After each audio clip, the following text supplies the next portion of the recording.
श्री स्वामी समर्थ गुरुचरित्र पारायणमध्ये आपणा सर्वांचं स्वागत आहे। आजचा अध्याय 17वा मराठी भावार्थ। करवीर क्षेत्रात एक वेदाभ्यास करणारा ऋग्वेदी ब्राह्मण राहत होता। तो शास्त्रे व पुराणे सांगत असे। त्याची कीर्ती संपूर्ण गावात झाली होती। शास्त्रे आणि व्याकरण याचे त्याला संपूर्ण ज्ञान होते। तो निष्ठेने अनेक व नित्यकर्माचे आचरण करीत असे। त्याला एक पुत्र झाला, परंतु तो जन्मापासून मंदबुद्धीचा होता।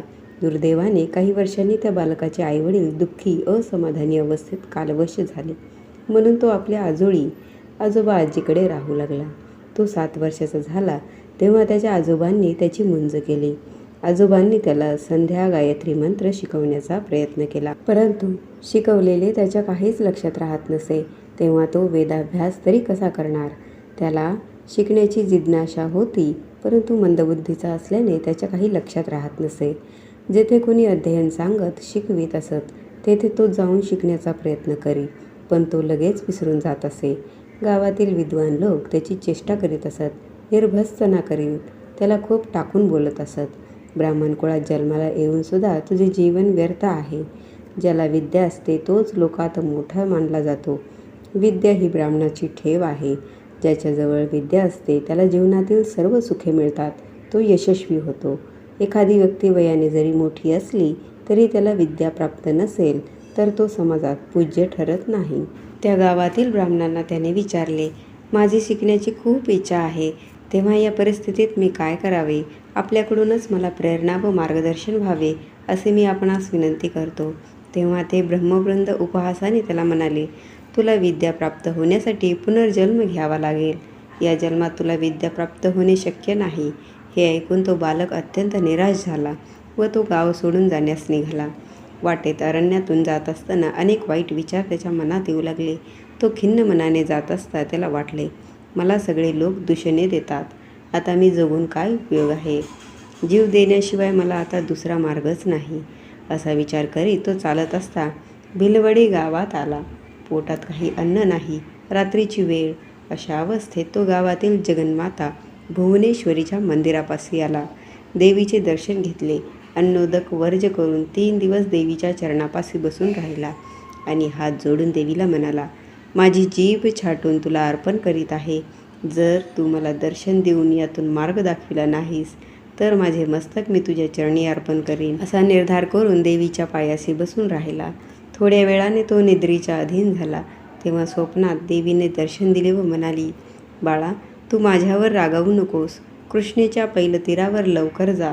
तेथे एका औदुंबर वृक्षाखाली शंकराचेच अवतार असे महाबलीशाली एक तपस्वी आहेत, ते तुझी इच्छा पूर्ण करतील। एवढे सांगून देवी अदृश्य झाली। असे नवलाचे स्वप्न पडले म्हणून तो आनंदित होऊन तिथून निघाला व कृष्णेच्या प्रवाहातून पोहत पैलतीरी आला। तेथे त्याला श्रीगुरूंचे दर्शन झाले। त्यांचे चरणी मस्तक ठेवून मनामध्ये त्यांची प्रार्थना केली। त्यांनी प्रसन्न होऊन त्याच्या मस्तकावर हात ठेवला। तेव्हा श्रीगुरूंच्या स्पर्शाने त्याची जीभ पूर्ववत झाली व तत्काळ त्याला ज्ञान प्राप्त झाले। त्यांच्या हृदयात वेद, शास्त्रे, पुराणे, भाष्य, व्याकरण आदी सर्व ज्ञान प्राप्त झाल्याचे जाणवू लागले। परिसाचा स्पर्श होताच जसे लोखंडाचे सोने होते, तद्वत श्रीगुरूंचा स्पर्श होताच त्याला सर्व प्रकारचे ज्ञान प्राप्त झाले। गुरु महिमा असा असतो, ते ज्या स्थानी असतात त्या स्थानाची महती तितकीच थोर असते। येथे मराठी भावार्थ समाप्त। श्री स्वामी समर्थ। श्री गुरुचरित्र अध्याय 17वा। श्री गणेशाय नमः। सिद्धमने नामकरणी गुरुभक्ता शिखामणी, तुझी भक्ती गुरुचरणी लीन जाहली निर्धारी। कृष्णावेणी तटाकेसी भुवनेश्वरी पश्चिमेसी, औदुंबर वृक्षेसी राहिले श्री गुरु परियेसा। गोप्य रूप वसती गुरु ठाव असे अगोचरू, अनुष्ठान धुरंधरू चातुर्मास येणे परी। सिद्धस्थानासे गहन भुवनेश्वरी सन्निधान, विशेष श्री गुरु राहिले म्हणून उत्कृष्ट जाहले महिमान। करवीर क्षेत्र नगरात ब्राह्मण एक वेदरथ, शास्त्रपुराण विख्यात सांगे सकळ विद्वंजना। अग्रवेदी असे आपण जाणे तर्क व्याकरण, अनेक प्रमाण आचरण कर्ममार्गे रत होता। त्यासी झाला एक सूत मूर्ख असे उपजत, दैव वसे माता पिता मृत असमाधान होऊन या। दिवस मास वर्धता बाळ वर्षे 7 झाली केवळ, व्रतबंध करीती कुलाचार तया द्विज कुमर कासी। नये स्नान संध्या त्यासी गायत्री मंत्र परियेसा, वेद कैचा मूर्खासी पशु समान जाहला असे, जेथे सांगती अध्ययन जाऊनी आपण शिकू म्हणे. तावन मात्र शिकताची क्षण सवेची विस्मृती होय त्यासी. त्या ग्रामीचे विद्वज्जन निंदा करीती सकळ जन. विप्रकुळी जन्मून ऐसा मूर्ख उपजलासी, ज्यासी नाही सहोदर त्यासी विद्या बंधू भ्रातर. सकळी का वंद्य होय नर विद्या असे ऐसा गुणे. एखादे समयी विदेशासी जाय नर विद्याभ्यासी, समस्त पूजा करीती त्यासी विदेश होय स्वदेश.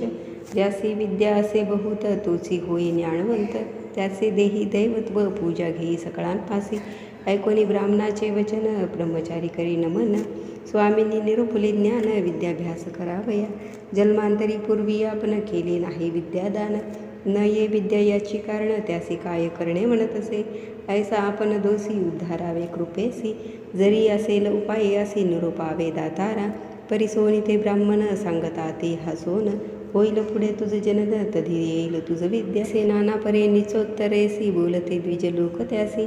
वैराग्य धरुणी माणसी निघाला बाळ अरण्यासी, मनी झाला खेद खिन्न मने त्यजीन आपला प्राण. समस्त करीती दूषण काय उपयोग वाचून या, भिल्लवडी ग्रामासी आला ब्रह्मचारी पर्येसी. अन्नोदक न घे उपवासी पातला निशी दैव बसे, जेथे असे जगन्माता भुवनेश्वरी विख्याता.